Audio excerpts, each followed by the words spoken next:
Hi எல்லாருக்கும்.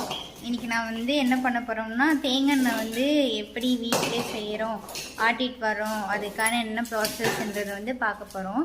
என்னென்னா, இப்போ நம்ம தோப்பில் இருக்கிற மரத்துலேருந்து விழுக்காயெல்லாம் இருக்குது இல்லையா, காஞ்ச காய், அதெல்லாம் விழுந்த காயெல்லாம் பொறுக்கிட்டு இந்த மாதிரி வீட்டில் ஒரு இடத்துல போட்டு வச்சுருவோம்.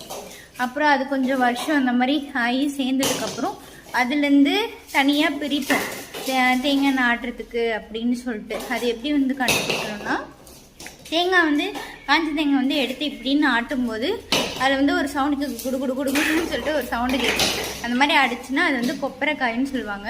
அந்த கொப்பரைக்காயை வச்சு நம்ம தேங்காய் எண்ணெய் ஆட்டலாம். இந்த மாதிரி தேங்காயிலையும் ஆட்டலாம். ஆனால் அது ரொம்ப டேஸ் ஆகும் வெயிலில் காய வச்சு தோண்டி எடுத்து அப்படின்னு.